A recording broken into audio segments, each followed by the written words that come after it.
They would have Tennessee talent come down and work them, and then vice versa would trade off, I guess, about 4 or 5 years. And where did you go after that? After that was whenever Southern Wrestling Association appeared in town, run by David Reimer. The Reimer family was running SWA, and I actually appeared in the very first match on the very first show that Southern Wrestling Association put on.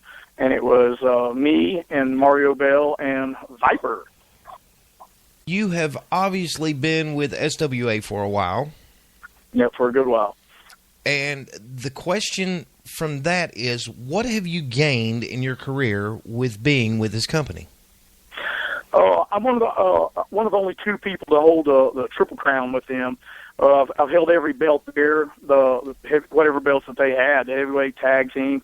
Me and Mario won the Reimer Cup one year, and plus it gave me a good foundation. I always got really good feedback about how to better myself, how to act in a locker room, and how to take criticism constructively as opposed to getting upset about it, and how to apply that. And it's like in the movie Pulp Fiction, and Marcellus Wallace says, "You feel that sting, that's pride messing with you."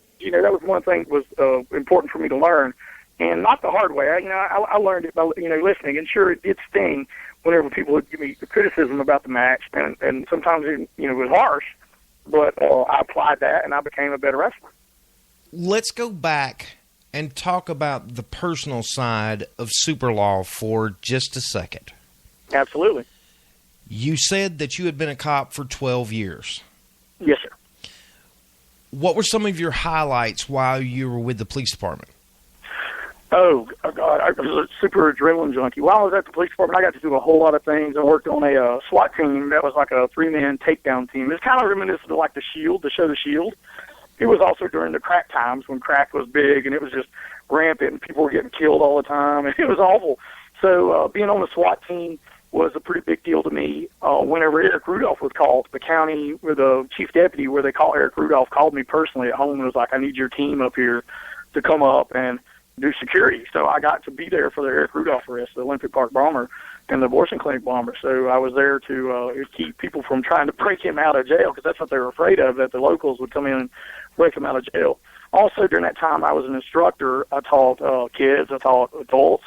So I would go do various training for like a community watch or anything like that. But I was an instructor for a good portion of that time, and finally a detective with him, worked homicides and rapes and just and you name it. And that eventually wore thin on me, having to work child rapes, or I actually had a lady die in my arms one night that had been shot in the head, and it was it was rough. Those things were. I wouldn't call it a highlight, but it did make me who I am today, and made me realize the value of life and things of that nature. At what point did it change for you to where you said, "Okay, I can't do this anymore"?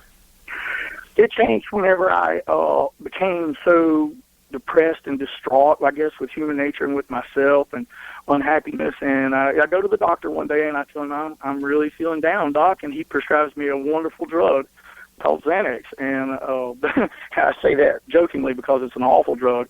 And eventually I ended up inadvertently becoming addicted to it and detoxed out, and eventually lost my job because of all of it. My wrestling family was all that I had left to turn to after, having basically what I thought was going to be a career in this, but just seeing that it wasn't what I thought it was going to be after seeing the negative side of humanity for so long, and seeing 2-3-year-old children raped and people savagely beaten and taking advantage of the system, and it was just awful. And and I thought that this doc would take care of me, and it was a family doctor, and I don't blame him at all. I totally blame myself, but he's the one that said, "Here, try this out," and I did, and it made all my worries go away. With you talking about the state of depression, how did you deal, man? Well, like I said, if it wasn't for wrestling, I don't know where I would be, because I turned to my wrestling family. I turned to those that I knew that weren't, in my hometown, so to speak, that weren't part of that environment that I was with, and I would go there for an adrenaline release. It was almost like I could take everything out in the ring by performing or being, beaten up and feeling those aches and pains and everything, and just being a complete masochist about it, like most wrestlers are. It's like it was like, oh, I'm sore today. I'm sore on Sunday and Monday. That's a good kind of sore, though. Even if you've got a broke bone, it's a good kind of sore.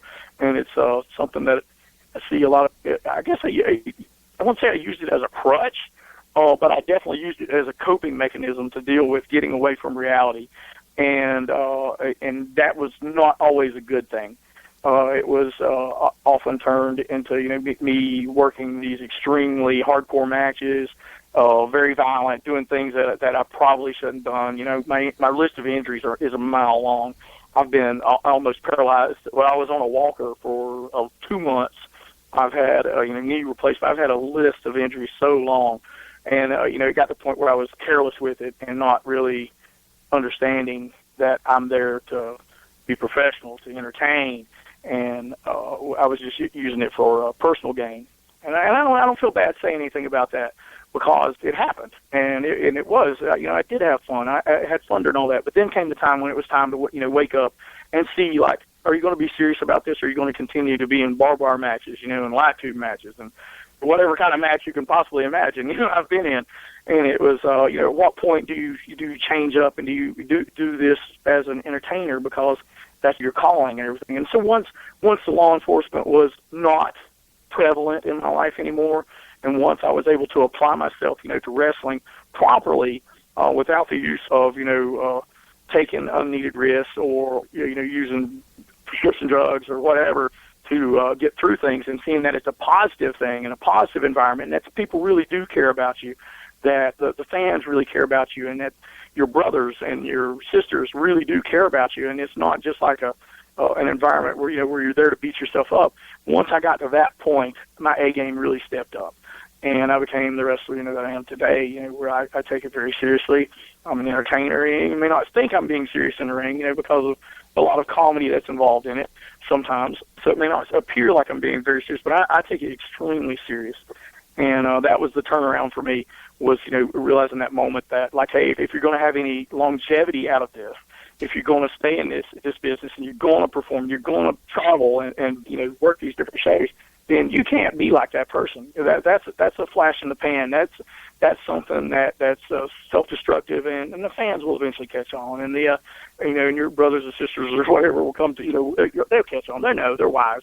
And I didn't want that anymore. I wanted to apply myself and learn and go to seminars, go to training sessions, and train. Every time I go to a match, I would show up, 4 or 5 hours early, so I could get in the ring and just train with the guys. So that was a turning point for me, where I definitely made a huge turn in the character of Superlaw.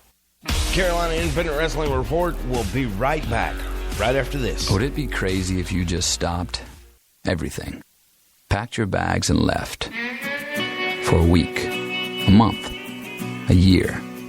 What if you left for 2 years? Would people think you'd lost your mind? What if you were going far away to help in a village on the edge of the Gobi Desert? A village crowded with Buddhist temples, not skyscrapers. A place where there isn't a word for recluse, but 1,000 words for community. Would it be crazy to go 5,000 miles from home? To spend time with people the rest of the world only reads about? To build libraries and fill them with stories? Prepare a meal with food you helped grow? To teach children and learn a thing or two about yourself? Would that be crazy? Peace Corps. Life is calling. How far will you go? To find out more, call 1-800-424-8580 or visit peacecorps.gov. We'll be right back with our featured interview on this week's Carolina Independent Wrestling Report right after this. PWX Wrestling returns to Winston-Salem, North Carolina at Ziggy, February 22nd, 2015 with Cedric Alexander, Caleb Conner, Country Jack, Worst Case Scenario, John Schuyler, Anthony Henry, and for the first time in North Carolina, the Young Bucks. Tickets available at pwxpro.com. It's PWX Wrestling. Live the experience. Be listening later in the show for the PWX Word of the Week. Then locate their ticket page on their website at pwxpro.com and enter the code word for your chance to win a free ticket. 2 tickets per week. This is the Southern Savior, John Schuyler. This is Chief J. Eagle. This is Ethan Case, and you are listening to the CIW Report, pal. We are talking with Superlaw on this week's CIW Report. Law, the one thing that I want to know about, because you, like me, have gone through a marriage that has ended in divorce, but with that, I want to know how professional wrestling has affected your relationship with your kids, because right now I'm proclaiming that pro wrestling had an effect on my relationship with my daughter. What has been the relationship with your kids throughout wrestling? Okay, there's a box out on my porch, like a big Tupperware container box with stuff, whatever, in it. And on the side of it, I know when my kids had written on the side of it, their top 10 favorite wrestlers. And it goes through Shawn Michaels and The Undertaker and Owen Hart and Sting, and then at the very top of the list it says Law. And that was how it was for many, many years. And through, a downside and destructive side, I lost touch with my children. And I'm not happy about it or anything like that. It's just something that happened, and I'm not proud about it. It's a lot different now that time has passed. And being on the road all the time, every weekend and applying it to wrestling, I foolishly lost a lot of time with my kids that I should have been spending with them, and I instead, for whatever selfish reason, was on the road a lot. But I'm happy to say now that that's not the case. That I love my children very much, and they did suffer through my selfishness of wrestling. I'm really opening up here. Wow. Last question on that: if you could do anything over, what would it be? It would be spending more time with my children. As far as that aspect of everything, that would be the one thing that I do wish that I could go back and do differently, and I kick myself in the butt all the time for it. But that is the one thing that I seriously wish that I could have done different, because it started off really well. They would go with me to shows and everything, and then it just kind of went downhill. So that's the one thing, setting aside that personal time as opposed to being so in the moment of what we know as wrestling. So that's one thing. All right. We're going to go downhill here, get out of the somber mood. I have a tough task for you with this next question. Yeah.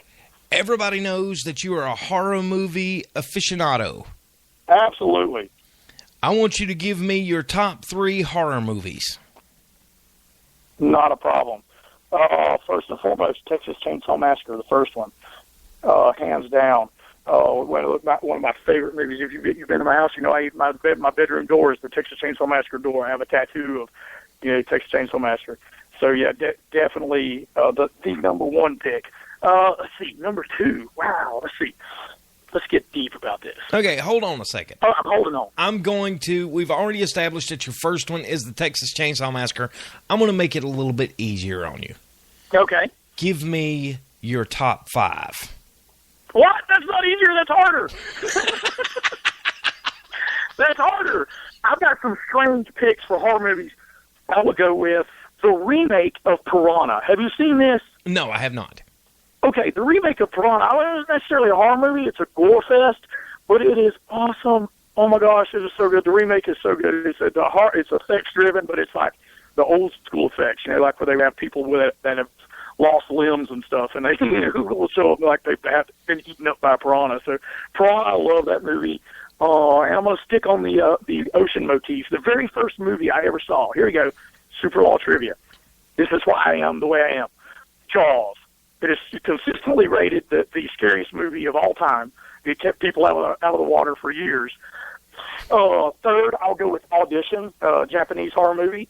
If you haven't seen that, it's completely horrifying. It's about a girl who goes to audition for a movie, and she gets used, and she gets her revenge. A very, very scary movie. I will go with the very first Halloween as well. The first Halloween, because there's such of that mystery involving Michael Myers, and it was made on like a shoestring budget, and it was groundbreaking for its time. Okay, and the last one will be the original George Romero, Night of the Living Dead. Oh, no, wait. And then one more. I got to add one more. Hands, Thousand Corpses. Hands down. Yes, that's a good one, too. Okay. 6. You got 6. That's awesome. That is awesome. Okay. It is time in the show when I go into the section that we like to call the fanny pack philosophy. During the time that I interviewed Ethan Case was on a mission to bring back the fanny pack. So Well, what I want